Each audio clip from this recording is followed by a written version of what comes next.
오늘 설교 제목을 한번 따라해 보십시다. 새롭게 태어나야 합니다. 요즘 한국 사람들 보면 TV를 보면 다 화가 나시죠? 분노하고 있습니다. 연초부터 땅콩 해양 사건으로 엊그저께는 4세 아이를 어린이집 교사가 이 뺨으로 휘려치는 거 보니까 아주 나가 떨어지더라고요. 레슬링 선수처럼. 또 청와대 소식만 돌면 다 화가 나지 않고 있습니까? 그런데 이 점점 사람들이 분노하다 보니까 이 사람들이 지금 이 사건들이 아주 극악한 형태들로 가족들을 죽이고 이런 형태들이 점점 더 불행하게 나타나는 걸 보게 됩니다. 뉴스 소식을 들으니까 야구 방망이로 휘두르고 꽃불채로 때리고 뺨을 치고 대한민국이 곳곳에서 지금 분노를 포치울하지 못해서 지금 다른 쪽으로 이상한 방향으로 분노가 지금 표출되고 있습니다. 한국학의 거장이신 이 김열규 서강대 명예교수가 한국인은 누구인가 이 질문에서 으뜸으로 한국인은 이렇게 이야기를 하면 마음속에 오난을 가지고 있다. 그런 이 말을 한다고 합니다. 이 오난 때문에 사람들이 한국인들 마음속에 뭐가 들어있냐면 화병이라는 게 있다는 거예요. 그래서 우리는 뭔가를 마음껏 하고 나서는 꼭 하는 말이 뭐냐면 온도 한도 없다 이런 말을 한다고 합니다. 이 말은 무슨 말이냐면 삶의 음지도 양지도 없이 온한을 풀었다 이런 말이라는 거예요. 이 한국인들은 이 한문화에 깊게 빠져 있습니다. 오늘 성경에 보면 이 한국인이 한문화에 빠져 있는 것처럼 이 이스라엘 민족들은 무엇에 빠져 있냐면 선민의식에 빠져 있었어요. 당시 깊은 선민의식에 빠져 있는 인물이 오늘 성경에 나옵니다. 당시 이 유대의 국회격인 사내들인 공회의 일원이 니고데모가 예수님께 나오는 모습이 오늘 성경에 나와 있습니다. 그런데 예수님은 이 자기 스스로가 뭔가 구원받을 이 은혜가 입혔다고 생각하는 이 니고데모에게 선민의식을 가지고 있는 이 사람에게 다시 태어나야 된다. 구원받으려면 다시 태어나야 된다. 이런 말씀을 합니다. 유대의 문화에 길들인 니고데모를 예수님이 받아주지 아니하시면서 다시 태어나라 이렇게 요구하고 있습니다. 오늘 한국 사람들이 마음속에 이 한을 가지고 있는 이 사람들을 주님이 다시 만나면 아마 또 그렇게 말씀하실 것입니다. 다시 태어나라고요. 우리는 교회 안에서 아니면 사회에서 직장에서 가정에서 혹시 마음속에 한을 풀고 살고 있지는 않습니까? 예전에 이 한풀이라는 구슬을 했지 않습니까? 그런 것처럼 뭔가 한풀이를 하고 있는 그런 모습이 나의 삶으로 드러나고 있지는 않습니까? 내 가족에게, 내 자녀에게, 친구에게 한풀이하고 살고 있지는 않습니까? 이 땅콩해양의 이 부사장도 보면 무슨 그 직원들에게 한풀이 하는 것처럼 대합니다.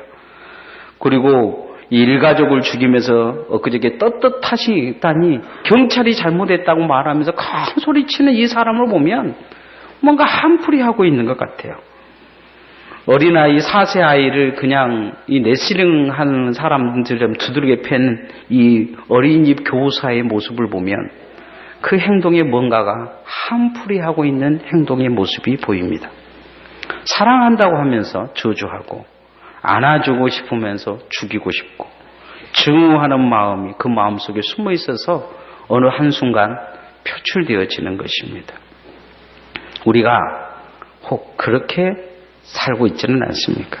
주님은 우리를 다시 만나면 다시 태어나야 된다 이렇게 말씀하실 것입니다. 늘 무시당하는 이 경상도 할머니가 있었습니다. 이 할머니가 면사무소에서 주민등록을 새로 하러 갔는데 이 면사무소 직원이 묻는 거예요. 혈액형이 뭐냐고. 그러니까 할머니가 물었어요. 혈액형이 뭔데? 그러니까 피 말입니다. 피. 그러니까 난 또 뭐라고?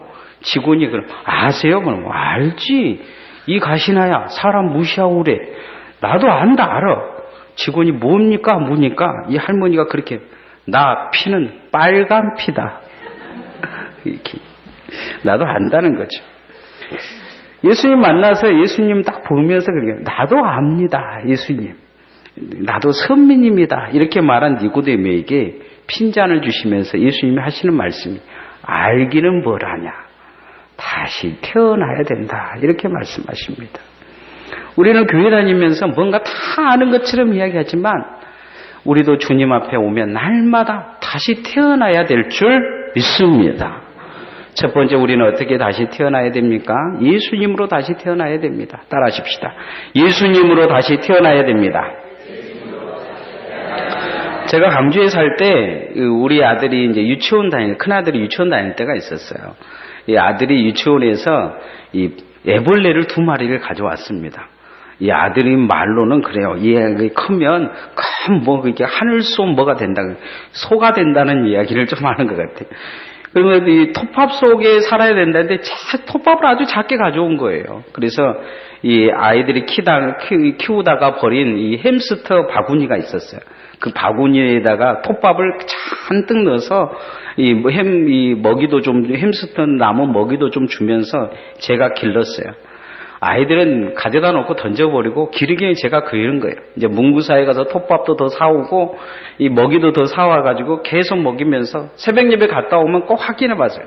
근데 안 보이면 다 톱밥 뒤져봐가지고 죽었는지 살았는지 확인해 보고 그날로 제가 유치부로 돌아가게 됐어요. 어느 날 이놈이 안 움직이는 거예요. 이렇게 만져봐도. 근데 새카마에서 죽었는가 해서 인터넷을 제가 쳐봤더니 인터넷에서 번데기가 되어가고 있는 거라는 거예요. 2주 후에 이 안에서 소가 나온다는 거예요. 그래서 이제 2주를 기다렸어요. 새벽 예배 가가지고 문득 그 생각이 나서 하나님 앞에 기도했어요. 잘 나오게 해달라. 드디어 한 마리가 나왔어요. 한 마리가 나와갖고 이거 움직이는데 신기한 거예요. 너무 좋은 거예요. 애들도 막 좋아하고 아빠가 이렇게 만들어놨다고 그러고 아빠 자랑하고 또 한 마리 나오길 기다리고 있는데 애가 때가 됐는데 안 나온 거죠. 조금 더 기다린 게 안 나와요.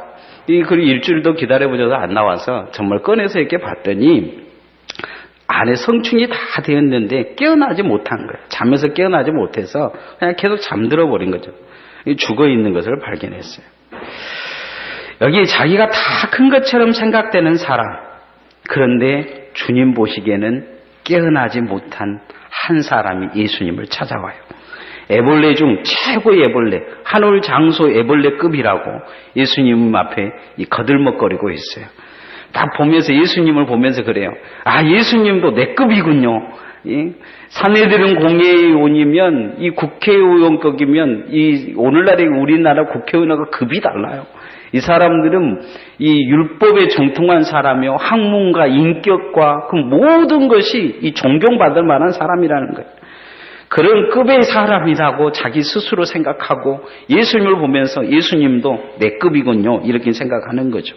가장 멋진 하늘소 번데기인 양 예수님께 와서 당신도 하늘소 장수급, 하늘소급 번데기군요, 이렇게 이야기한 거죠. 근데 예수님께서 하신 말씀이 번데기 주제에 그렇게 이야기하시고, 번데기 주제에 다시 태어나야지, 태어나야 된다, 이렇게 말씀하시죠. 오늘 이 2절 3절 말씀 우리가 한번 같이 읽어봅시다. 2절 3절 시작. 그가 밤에 예수께 와서 이르되 라비여, 우리가 당신은 하나님을 도우신 선생인 줄 아나이다. 하나님이 함께 하시지 아니하면 당신이 행하시는 이 표적을 아무도 할 수 없음이니이다. 예수께서 대답하여 이르시되 진실로 진실로 내게 이르노니 사람이 거듭나지 아니하면 하나님의 나라를 볼 수 없느니라. 니고데모는 당신과 나는 장수풍뎅이급 애벌레라는 거죠. 이 표적은 아무나 할 수가 없다. 이거 하나님이 함께 하셔야 된다, 이렇게 이야기를 하는 거예요. 그런데 예수님이 말씀하신 그런 말씀이에요. 장수풍뎅이 애벌레나 구더기나 번데기는 번데기라는 거예요. 하나님 앞에 다 죄인이라는 거죠. 멸망받을 죄인이요, 지옥 갈 수밖에 없는 죄인이라는 것입니다. 예수님이 하시는 말씀은 뭐냐? 다시 태어나야 되는 거예요. 누구로 다시 태어나야 되냐? 예수님으로 다시 태어나야 된다는 것입니다. 예수님으로 다시 태어나지 않으면 인생은 모두 지옥 갈 인생들 뿐입니다. 니고데모는 예수님을 만났지만 그가 고작 본 것은 뭐냐면 예수님의 표적밖에 보지 못한 거죠. 그의 신앙은 애벌레 신앙에 불과한 것을 보게 됩니다. 조지 히피드 목사님이라는 분이 계신데 평생 3,000번 이상 거듭나야 된다. 이런 설교를 하셨습니다. 어느 날 교인이 그 교회 교인이 찾아와서 이 목사님께 그런 이야기를 합니다. 목사님, 설교할 거리가 그렇게 없습니까? 설교 준비 좀 하십시오. 왜 거듭나야 된다는 설교를 그렇게 하십니까? 그렇게 이야기를 했어요. 히트루 목사님이 심각한 눈빛으로 그 집사님을 쳐다보면서 당신이 거듭나지 아니하니까 그 설교를 합니다. 거듭나지 아니하면 천국에 갈 수 없기 때문입니다. 이렇게 이야기했다고 합니다. 거듭남이라는 것은 본질적으로 새롭게 태어나는 것을 이야기합니다. 성도들에게 거듭났냐 물어보면 겁부터 냅니다. 오늘도 제가 주일학교에 설교를 그렇게 했어요. 예수 믿어야 천국 간다. 그러니까 주일학교 부장 선생님이 애들한테 이제 강고 시간에 물어보더라고요. 오늘 죽어도 천국 갈 수 있는 애들 손 들어봐라니까 갑자기 아무도 안 드는 거예요. 그리고 옆에 눈치를 하나 보더니 하나가 드니까 따라 들고 뒤에 있는 아이는 걱정스러운 듯이 손을 못 들고 있더라고요. 오늘날 지금 우리의 신앙이 이렇단 말이에요. 거듭나야 된다. 거듭나야 된다 이야기하니까 유병헌 생각나지 않습니까? 요즘 노또베르라고 그래서 박옥수 구원파들이 거듭남의 비밀을 갖고 막 붙여놓고 난리지 않습니까? 그런데 그 사람들이 말하는 거듭남이 아닙니다. 거듭난다는 것은 예수 그리스도의 사람으로 다시 태어난다는 것입니다. 우리는 예수 그리스도의 사람으로 이미 태어났습니다. 그러나 한 번 거듭난 거로 끝나지 말고 더 날마다 예수님의 사람으로 더 태어나야 될 줄 믿습니다. 거듭남은 한 번으로 가능합니다. 한 번만 거듭나면 천국 갈 수 있습니다. 그러나 주님 앞에 이 애벌레가 탈피한 것처럼 우리도 죄에서 탈피하고 세상에 탈피해서 온전한 그리스도로 바뀌어지는 그 거듭남이 날마다 여러분 안에 일어나기를 소원합니다. 누군가에게 한을 품지 말고 예수님의 사람으로 변해셔서 예수의 사랑을 전하는 그리스도인이 되어지시기를 소원합니다. 두 번째 따라하십시다. 물과 성령으로 다시 태어나야 됩니다. 이 벌이 만들어낸 성충들을 보면 이 벌의 애벌레는 똑같이 다 태어납니다. 그런데 나중에 4, 5일 지나면 일벌과 여왕벌로 크는 것이 조금 달라지는 것을 볼 수가 있습니다. 태어나자마자 여왕벌이 노얄젤리를 다 먹입니다. 노얄젤리를 먹이는데 이 4일째 된 날에 무엇을 먹이기 시작하냐면 이 꿀이나 이 꽃가루를 화분을 먹여봅니다. 화분을 이렇게 먹이는데 이 꽃가루를 먹기 시작하면 그는 전부 다 꽃가루를 먹이고 키웁니다. 그런데 꽃가루를 뱉어버리는 이 애벌레가 있어요. 근데 그 애벌레는 그때부터는 이제 계속 노얄젤리를 먹입니다. 집도 큰 집으로 옮겨줍니다. 근데 이 큰 집은 이 노얄젤리를 계속 꽃가루를 뱉어버리고 노얄젤리를 먹는 이 애벌레는 나중에 여왕벌이 되는 것을 볼 수가 있습니다. 여러분 화분이 얼마나 맛있는 줄 아십니까? 이 앞에 있는 화분을 이야기하는 게 아닙니다. 화분을 이 밥에 불고 보면 아주 맛있습니다. 아주 달아요. 그런 것처럼 아주 단데 이 애벌레들이 그 단 것을 버려버리고 정말 맛없는 노얄젤리를 택한 이 벌들만 여왕벌이 되는 것입니다. 이 일벌이 되면 몸집이 작을 뿐만 아니라 45일 정도 살지 못하지만 여왕벌이 되면 한 30배 이상 몸집이 커집니다. 그리고 일생 동안 한 2만 개 이상을 사는 걸 보게 돼요. 한 3년에서 많게는 5년, 7년까지 사는 여왕벌도 있다고 합니다. 무엇을 먹느냐에 따라서 미래가 달라지는 걸 보게 됩니다. 노얄젤 먹는다고 이렇게 달라진다. 인간의 지적 능력으로 해결할 수가 없습니다. 예수님이 다시 태어나야 된다고 하지 않아. 니고데모가 됐든 하는 말이 어떻게 인간의 지적 능력으로 그것을 이해할 수가 있냐는 식으로 이야기합니다. 어머니 뱃속에 다시 들어가야 됩니까? 이렇게 이야기하는 것을 볼 수가 있습니다. 예수 믿는 사람들을 보면 세상 사람들과 전혀 다른 모습을 보여줍니다. 세상 사람들은 꿀을 찾아다니지만 이 세상 믿는 사람들을 이해하지 못한 삶을 삽니다. 여러분 오늘 같은 날, 이 날씨 좋은 날 다 왜 밖에 나가 놀지 않고 오늘 주님 앞에 와서 예배드리고 있습니까? 여러분 말씀을 먹고 또 말씀 안에 거하고 있습니까? 이건 세상 사람들이 이해하지 못할 것입니다. 왜 우리가 이렇게 바뀌었습니까? 그것은 성령이 우리 안에 역사하셨기 때문입니다. 예수님이 니고데모에게 하는 말이 그겁니다. 성령으로 거듭나야 된다. 이렇게 말씀하고 있습니다. 오늘 4절에서 6절 말씀 한번 같이 읽어봅시다. 시작. 니고데모가 이르되 사람이 늙으면 어떻게 날 수 있사옵나이까? 두 번째 모태에 들어갈 수 나서 날 수 있사옵나이까? 예수께서 대답하시되 진실로 진실로 내게 이르노니 사람이 물과 성령으로 나지 않으면 하나님의 나라에 들어갈 수 없느니라. 육으로 난 것은 육이요 영으로 난 것은 영이니. 예수님의 사람들은 영으로 난 사람이다. 이렇게 말씀하고 있습니다. 성령으로 난 사람이라는 거죠. 아까 제가 벌들도 이렇게 두 종류가 있다고 했잖아요. 세상 사람들과 우리가 다른 것은 여기에 있습니다. 이 일벌과 여왕벌이 다른 것은 먹는 것이 다르는 거예요. 그 삶의 기준이 다른 것입니다. 마찬가지로 우리 안에 삶의 기준이 다른 역사가 일어난 거예요. 우리 마음의 변화가 일어난 것입니다. 그게 뭐냐? 성령 받은 것입니다. 또한 여러분이 그렇게 바뀌어지기를 소원합니다. 서울 온누리교회 부목사로 있다가 지금 개척하신 분이 계십니다. 미국 버클리 대학 출신으로 청와대나 삼성구 대그룹의 리더십 강의를 하신 분이죠. 한원 목사님이라는 분이 계십니다. 이분이 이 부목사로 있을 때 갑자기 40대에 이 마비가 온 거예요. 온몸에 마비가 이게 올 뿐만 아니고 이 말을 할 수가 없는 상황이 되어버린 것입니다. 나름대로 건강하다고 그렇게 생각하는데 이게 이제 목회자가 밥도 제대로 못 먹고 이런 상황이 되니까 밥을 먹으면 막 옆으로 흘러버리고 막 그러니까 이거 얼마나 힘들겠어요. 강대상에서 말이 안 나오니까. 그러니까 이제 예배 뒤에 앉아가지고 기도만 하고 있는 거죠. 근데 어느 날 기도하다가 갑자기 이 양반이 갑자기 몸이 뜨거워진 걸 느끼기 시작했어요. 그리고 입에서 방언이 나오기 시작한 거예요. 그러고 나서는 자기 병이 고쳐주고 자기 안에 또 다른 사람을 위해 기도하니까 다른 사람이 병 고침의 역사가 나타나는 거죠. 이분은 원래 공부를 너무 많이 한 분이라 온누리교회는 막 그 옆에서 막 그런 일이 많이 있잖아요. 그런데 그 제일 싫어하는 사람 중에 방언 옆에서 기도하고 막 이거 자체를 싫어하는 사람 중에 하나였어요. 병 고치고 뭐 이런 것도 싫어하고 그냥 책이나 펴고 남에서 이제 강의나 하고 이런 걸 좋아하는 사람 중에 한 사람이었는데 갑자기 이 양반 안에 변화가 일어나기 시작한 거예요. 그러고는 자기가 아볼로였다는 것을 깨닫기 시작해요. 사도행전에 보면 설교는 잘해나 성령의 역사를 모르는 이 아볼로 목사가 있었어요. 고린도 교회. 그런 자기 자신을 발견하게 됩니다.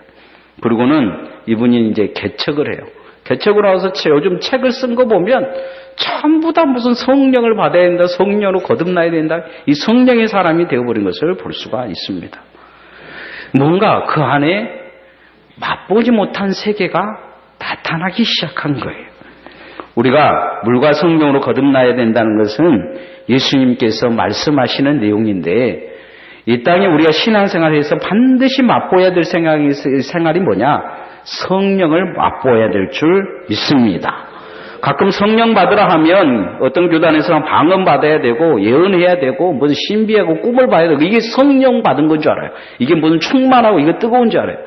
그러니까 성령 받으라 하면 어떤 사람들은 나는 성령 안 받았을까 하고 막 불안해하는 사람들 많아요. 그것은 이 성령의 역사의 한 일부분일 뿐이에요. 대부분은 성령은 조용히 임재하실 때가 많아요. 말씀 속에. 우리가 성령 받은 증거 중에 한 가지가 뭐냐? 말씀을 들으면 말씀이 달다는 거예요. 우리가 기도를 하면 마음이 평안히 찾아온다는 거예요. 우리가 하나님을 더 만나고 싶어하는 갈급함이 내 안에 있다는 거예요. 점점 주님과 멀어지면 내 안에 무언가 경고의 사인들이 자꾸 와요. 마음속에 내가 이렇게 살아서는 안 되는데 그런데 성령이 나를 그렇게 이끌어 가시는 거예요. 옛 사람의 본성에서 새 사람으로 바뀌어졌다는 거죠.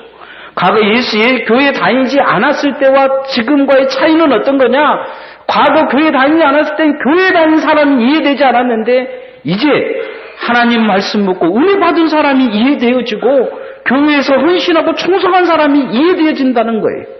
이게 새 사람이 되었다는 증거입니다. 저는 목회자로서 여러분 안에 이 일이 반드시 일어나야 된다고 믿습니다. 그리고 일어난 줄 믿습니다. 오늘 니고데모에게 요구하시는 성령으로 거듭나야 된다는 것은 바로 그거예요. 예수님 앞에 놓고 예수님을 이해하지 못한 거예요. 예수님을 믿지 못한 거예요. 그러나 예수님은 거듭나서 성령의 사람에 대해서 예수님을 이해하고 예수를 구주로 받아들이고 예수와 함께 그렇게 나아가기를 원하는 그 삶을 요구하고 계시는 것입니다. 우리도 성령께서 날마다 우리에게 와서 우리가 거듭났지만 죄를 더 깨우쳐 주시기를 소원합니다. 우리가 의롭게 어떻게 살아야 하는지 가르쳐 주시기를 소원합니다. 마지막 심판날까지 우리를 지켜주시기를 소원합니다. 이렇게 날마다 주님 앞에 성령으로 거듭난 성도들 되어지시기를 소원합니다. 마지막 세 번째 따라하십시다. 하나님의 사랑으로 다시 태어나야 됩니다. 사랑하라 한 번도 상처받지 않는 것처럼 하는 이 책이 있습니다. 이 책에 나온 내용인데요. 어떤 부부가 결혼한 지 13년 만에 이제 남편이 자기 아내가 아프다는 것을 알기 시작했어요. 아내의 몸이 조금씩 야위져 가고 아침에 늦게 일어나는 걸 알게 됐습니다. 음식도 잘 못 먹고 그래서 건강검진을 하러 갔습니다. 근데 의사가 심각한 표정으로 그런 이야기를 합니다. 손 쓸 여유가 없으니 집에 가서 먹고 싶은 거 마음대로 먹게 해주라고 이야기합니다. 돌아와서 이 남편은 부인에게 큰 병이 아니라고 약 잘 먹으면 낫는다고 얘기를 합니다. 남편은 그날부터 일찍 집에 들어와가지고 신문을 펴고 이렇게 계속 있습니다. 그리고는 늘 늦게 들어왔는데 부인과 잠을 같이 잡니다. 그리고는 남편은 부인이 있는 쪽으로 안 자고 돌아 누워서 잡니다. 부인은 불안했어요. 남편이 일찍 들어온 것도 불안한데 같이 잠자준 것도 불안한 거예요. 근데 늘 남편이 코를 고는데 코를 골지 않는 것이 이상했어요. 그리고는 며칠 지나고 나서 남편이 잠을 자는 것이 아니고 우는 것이라는 것을 알게 됐습니다. 하루 이틀 지나가면서 그는 한 가지 깨달은 게 내가 죽을 날이 얼마 남아서 내 남편이 울고 있구나 하면서 그도 남편 쪽으로 반대로 돌아 누워서 울기 시작합니다. 그리고 밤새 서로 울다 자다 그렇게 2달을 보냅니다. 2달 후 재검진하러 병원에 갔는데 기적이 일어난 것입니다. 의사가 축하합니다. 기적입니다. 암이 깨끗하게 나았습니다. 이야기하더라는 것입니다. 이 남편은 지금까지 감췄던 눈물을 감추지 않고 아내를 껴안고 고맙다 살아줘서 그리고 꼭 안아고 울었다고 합니다. 온 인류에게는 이 여인처럼 해결할 수 없는 영적 암이 있었습니다. 주님은 이것 때문에 인간에게 있어서 돌아서서나 울고 계셨습니다. 해결할 방법이 없으셨어요. 주님은 이 해결할 방법을 한 가지 찾으시는데 그건 뭐냐면 자기 아들을 보내셔서 십자가에 못 박혀 인류의 죄를 사하시는 것입니다. 그리고 하나님은 때가 되자 이 사랑의 기적을 시작하십니다. 오늘 그 사랑의 기적의 내용이 오늘 성경에 나와 있습니다. 이루어질 수 없는 사랑을 경상도 사투리로는 택도 없는 사랑이라고 이야기한답니다. 우리 안에 세상 사람들로서는 해결할 수 없는 택도 없는 사랑이 기적처럼 이루어졌습니다. 3장 16절에서 18절 말씀을 한번 같이 읽어보십시오. 시작. 하나님이 세상을 이처럼 사랑하사 독생자를 주셨으니 이는 그를 믿는 자마다 멸망치 않고 영생을 얻게 하려 하심이라. 하나님이 그 아들을 세상에 보내신 것은 세상을 심판하려 하심이 아니요 그로 말미암아 세상이 구원을 받게 하려 하심이라. 그를 믿는 자는 심판을 받지 아니하는 것이요 믿지 아니하는 자는 하나님의 독생자의 이름을 믿지 아니하므로 벌써 심판을 받은 것이니라. 하나님이 세상을 이처럼 사랑하사 독생자를 보내주셨다는 거죠. 왜요? 우리를 구원하기 위해서, 심판받지 않기 위해서 그러시는 것입니다. 작년 2014년 11월 24일 부산 사구에 사는 60대 남성이 병원에 사망 판정이 받아서 병원 의사가 죽었다고 이제 냉동고 앞에서 이제 집어넣으려고 하고 있는데 경찰관이 와서 검시를 했어요. 경찰관이 넣기 전에 보니까 눈이 살짝 깜박이는 거예요. 깜박인다 그러니까 의사가 죽었다는 거예요. 벌써 죽은 지 16분 지났으니까 사망이 됐다고. 그래서 저 넣자는 거죠. 아니다고. 옥신각신 하다가 보니까 살아난 거죠. 호흡이 돌아온 거예요. 기적이 일어난 거죠. 여러분, 냉동고에 들어갔으면 이 사람은 죽었을 것입니다. 우리가 지옥에 들어가기 직전에 살아난 사람입니다. 예수 안 믿었으면 여러분 다 지옥 갈 것입니다. 예수 그리스도는 이 기적적인 사랑을 우리에게 베푸신 분이십니다. 오늘 성경은 그것에 말씀하고 있습니다. 이 기적적인 사랑으로 우리는 다시 태어났습니다. 날마다 또한 우리는 이 기적적인 사랑으로 다시 태어나야 될 줄 믿습니다. 여러분, 그리고 여러분이 또한 그 기적적인 사랑을 세상에 나누며 사십시오. 그게 우리가 다시 태어난 증거입니다. 그렇게 하나님의 사랑으로 다시 태어나고 그 태어남으로 또 다른 기적을 일으키는 그런 주의 종들 되어지시기를 소원합니다.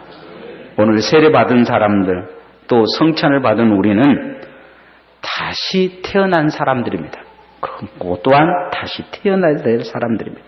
어떻게 다시 태어났습니까? 예수님을 믿음으로 다시 태어났습니다. 그러나 날마다 더 믿어가시기를 소원합니다. 물과 성령으로 다시 태어나셨습니다.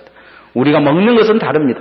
전에는 주님을 이해하지 못하고 하나님의 나라도 이해하지 못하나 이제 성령님이 우리를 이해시켜주고 계십니다. 우리가 성령 받았기에 모든 것이 믿어지고 이해되어지는 것입니다. 여러분이 믿어지고 이해되지 않으신 분들은 성령 받기 위해서 기도하시기 바랍니다. 성령이 여러분의 마음에 임재하시면 믿어지고 이해되어질 줄 믿습니다. 우리는 기적적인 하나님의 사랑으로 다시 태어난 사람들입니다. 이제 또한 우리가 세상에 나아가서 이 기적적인 사랑을 베풀며 하나님의 기적이 일어날 줄 믿습니다. 그렇게 주의 일을 감당하는 주의 종들 되어지기를 소원합니다. 이 시간 찬양하겠습니다.